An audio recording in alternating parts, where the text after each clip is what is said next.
Ladies and gentlemen, enthusiasts and adrenaline seekers, welcome back to the channel. Today, we are diving into one of the most electrifying automotive rebirths of the modern era. A machine that refuses to die, refuses to soften, and refuses to follow the rules. This is the 2026 Dodge Viper SRT Unleashed. Gone for nearly a decade, whispered in rumors, teased in prototypes, but now, it's here lighter, meaner, and more venomous than ever, packing 760 horsepower of American-built fury. Today, we explore everything: the engineering magic behind it, design philosophy, driving dynamics, track performance, comparisons with rivals, ownership experience, and ultimately whether the Viper is reborn as a legend or destined to remain a ghost. Grab your helmet, buckle in, this is going to be a wild hour. The Viper story begins in 1992, a raw, unfiltered monster. No traction control, no airbags at first, just V10 power and a chassis that dared you to try. Fast forward through 5 generations.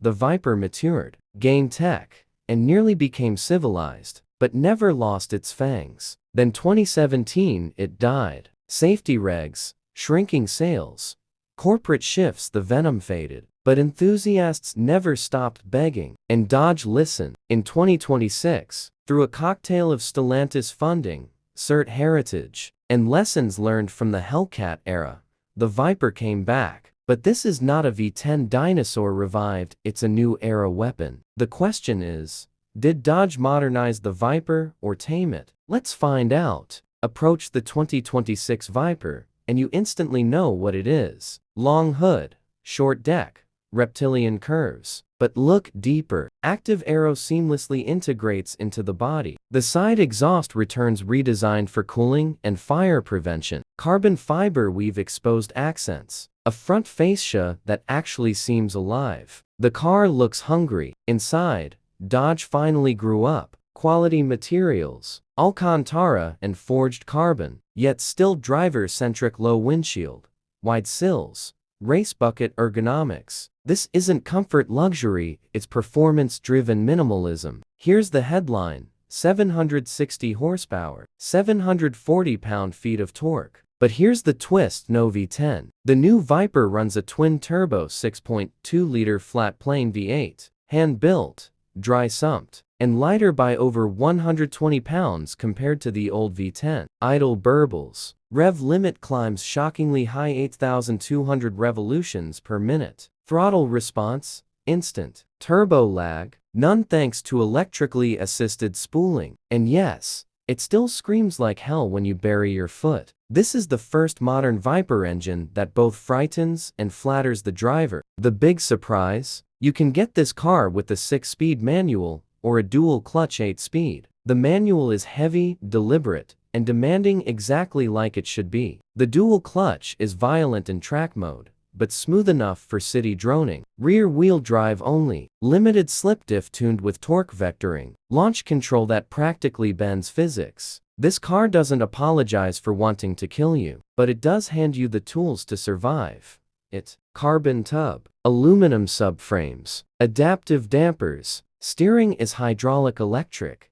Yes, feel is back. The suspension gives you confidence, not just slip angles. Traction systems learned from ACR racing data. Track mode reduces assist, but never fully abandons you. That famously terrifying edge the Viper used to have, still here but evolved. You can be a hero without dying today. Picture this: open straightaway, third gear pin. The Viper rockets forward, engine screaming, turbos whistling, brake markers approach, carbon brakes clamp. The tail wiggles, the car communicates. Turn in, sharp, immediate. Mid-corner, stable, balanced, almost European in composure. Exit, flatten the throttle and the rear moves, but predictably. This car wants you to dance with it. Lap times are astonishing, trading punches with GT3 RS, Z06, Z07, and even flirting with McLaren territory. This isn't brute force anymore, it's precision wrapped in chaos. Surprise number 2, the 2026 Viper is comfortable, not soft,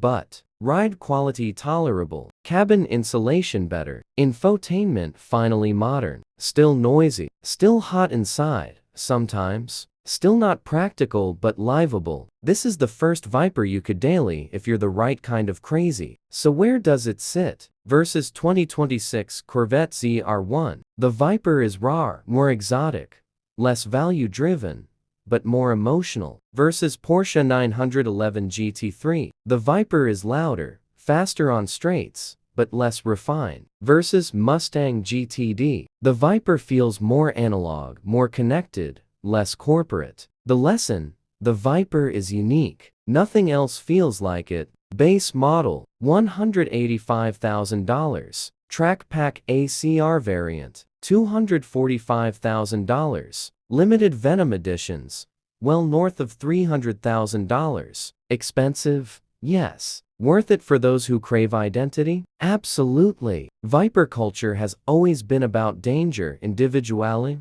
rebellion. And this new one embraces it. So is the Viper back? Yes. Has it been civilized? No. It has been refined, not neutered. 760 horsepower, brutal personality, but respect for modern engineering. The Viper SRT Unleashed is a monster that evolved. If you want safe perfection, buy German. If you want predictable speed, buy mid-engine. If you want a car with a pulse and a temper, this is your Serpent. Thank you for watching. Hit like, subscribe, and tell me in the comments,